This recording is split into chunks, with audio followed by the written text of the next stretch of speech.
Thank you very much, Madam President. Madam President, this pension fund debate is just another reminder that the state of Connecticut has put itself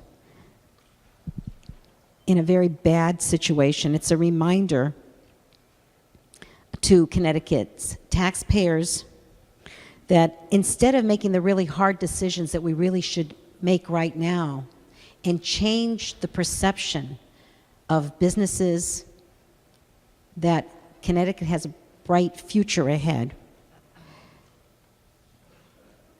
instead continuing a practice of pushing this very serious problem onto other legislators, onto other governors, onto other taxpayers. You know, much was made previously of administrations that didn't face the facts that they were confronting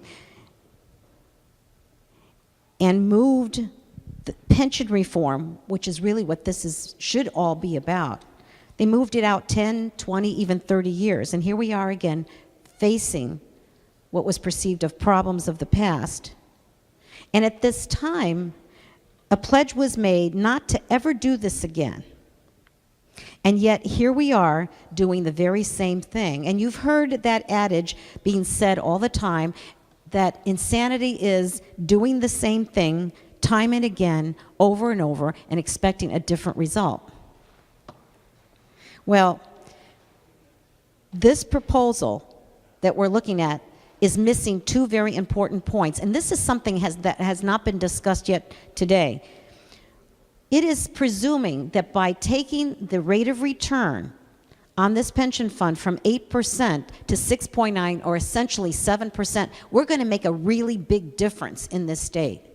And in fact, we couldn't be more wrong, because let's face it, if you've been in the marketplace and studying pension investment returns over the last 10, 20, 30 years, you know that when we face a recession, and obviously in the next 20 or 30 years, we're going to face 2 or 3, it's guaranteed, recessions. And in those recessionary years, rates of return are not even in the plus area. Many times they're -2 or even 3%.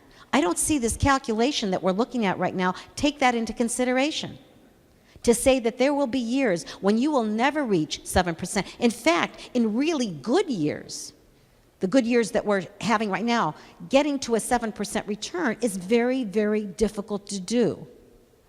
Some of the very best investment managers in the country can't get there.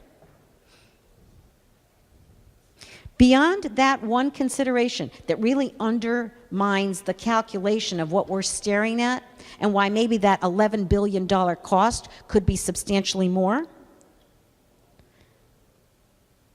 when you extend the payments out into the future, you are actually paying more. That makes sense. You know that when you do that by getting a 7-year loan on your car instead of a 2 or 3 year. You do that when you take your 15-year home mortgage out to 30 years. You're going to end up paying more at the end of the day. So what we're really doing is increasing the cost to Connecticut taxpayers by not addressing pension reform, which we should be addressing right now. And the pressure to do that would be if we kept the numbers the same, if we did not vote in favor of this proposal, if we really looked seriously at addressing the issue at this moment. That is why many of our state employee pension unions have promoted and even encouraged this type of proposal.